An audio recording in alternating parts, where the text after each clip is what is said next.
My name is Elizabeth Renker. I am a professor here, and I have been teaching at Ohio State since 1991. This was my first job after getting my PhD at the Johns Hopkins University. My field is 19th century America, and that's kind of a broad description. But I have a couple of subfields in that area. I teach across the 19th century, and I sometimes teach into the 20th century. I also focus mostly on the period after the Civil War. I do a lot of work on poetry, and I also do a lot of work on the history of higher education and the history of English studies in particular, from about the Civil War to the present. So those are some of my key areas of research.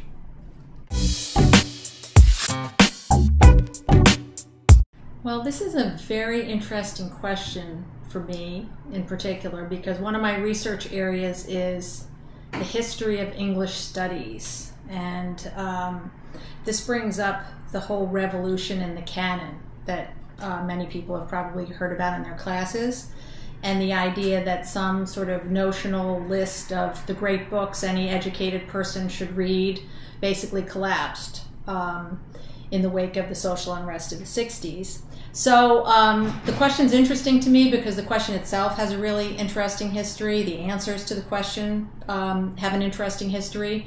So I want to just focus a little bit on the word should in the question. What's the one book that all English majors should read?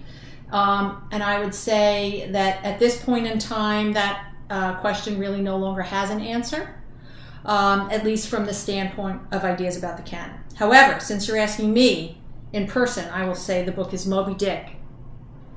And if I had to depart from that, from my own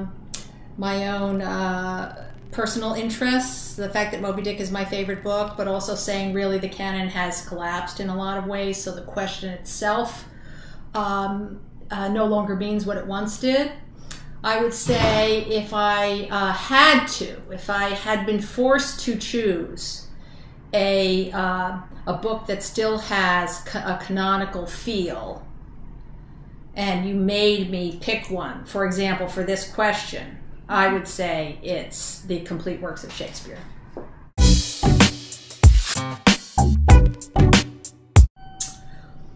Well, I think there are two things that, as a teacher at Ohio State, I found particularly challenging. One is that, especially in a field like English, where you're teaching a lot of deep, complex ideas, and teaching in a non-vocational field, in other words, a field that's tied to the enterprise of deep, extensive reading and critical thinking rather than to a particular job, like say if you were an accounting major or something like that. One of the things that's challenging about that is the issue of utility. In other words, the timeline for the value of what you learn in English classes is very, very long. The things that you read and the things that you learn and the ideas that you engage will continue to enrich your life, to build your comprehension of the world you live in for many, many years. And it's hard to convey that in the real time of, say, a single term. So that's one issue that I would say is very challenging.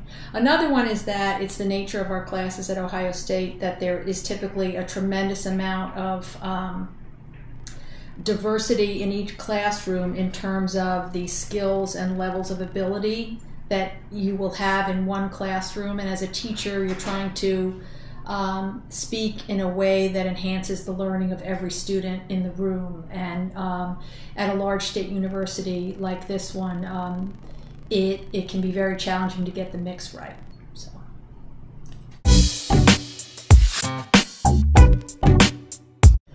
Well, my research path involves a number of different key topics that I tend to return to again and again. So there are some different reasons involved in how my particular research interest came into being. So my first book was about Herman Melville, And I initially got interested in Melville because he is an incredibly complex thinker, really deep thinker, and I found his mind fascinating. And so that was what initially drew me into working on Melville.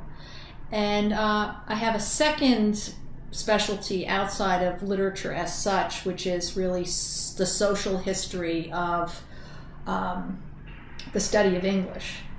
This is related to a book I wrote on the history of higher education. So this is another kind of fascination I have, and it's really about what is the role that ideas about literature play in our society and how they evolve over time. So my book starts around the Civil War and moves up to our own time.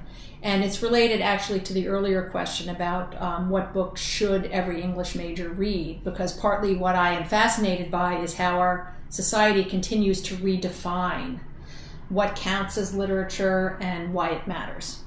So those would be two of the topics that have fascinated me and that I continue to work on.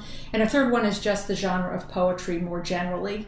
And I'm also interested there in how ideas about poetry have changed over time.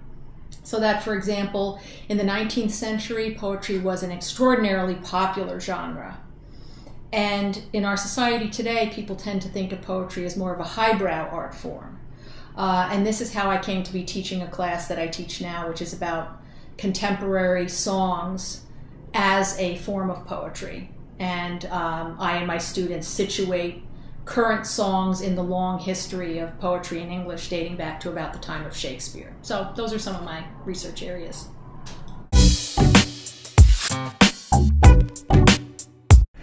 I spend a lot of time talking to my students about their development as students, their development as writers, and also as they're coming to graduate, what their plans are.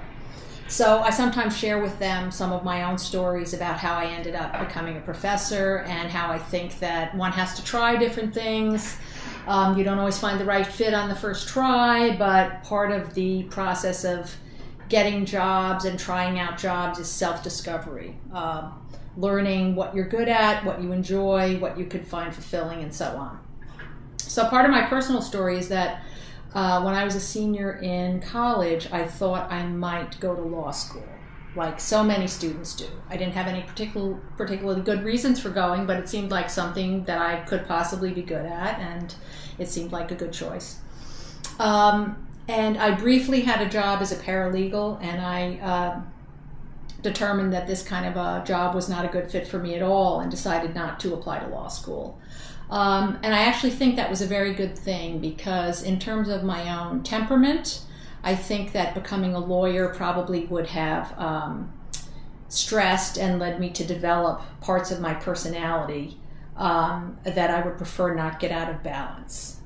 So this brings me to the alternate career that I've learned over the years, actually learned over my years of teaching. I've learned that there's another alternate career that I would have been much better suited to probably than being a lawyer, which is being a psychotherapist. And so that's an interesting issue. Again, I talk to my students about balance and temperament and finding fulfilling jobs.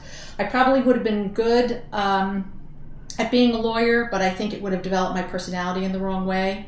And I only learned over time that I probably also would have been good at being a psychotherapist, and that probably would have developed my personality in directions that would have been more fruitful for me. And I actually think that teaching actually combines some of these skills, because any students who've had me in class know that I really focus on writing solid arguments based in evidence. That's my whole courtroom, half of my personality.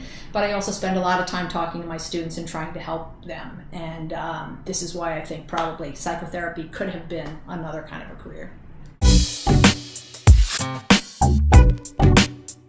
That's very easy. I would rather read 500.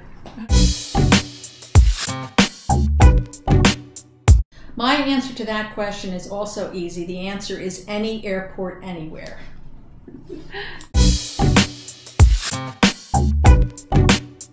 I have a couple of thoughts about that question. One would be that one of the strong suits of a large research institution is that they tend to do everything.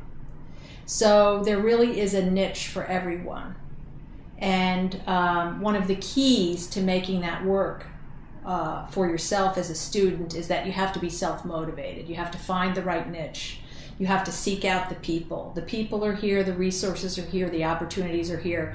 So if you're a student whose temperament works, and that kind of environment is a great fit. It also is true that the large state university is not the right fit for everyone. It's not the right fit for every kind of learning style or every kind of student. So it's important, I think, for students, if they get here because they've had a certain kind of image of what college is like or what Ohio State is like, and they're feeling somehow out of sync, I think it's very important for them not to drift, but to get some very solid advice from people about how they can thrive in an environment that maybe they don't initially click with. And I have met numerous students who don't figure that out really until later in the game, and it's a shame because it means they haven't made the most out of their experience here. And I'd like to see us do more for students to help them work on those issues of fit if they're not coming naturally.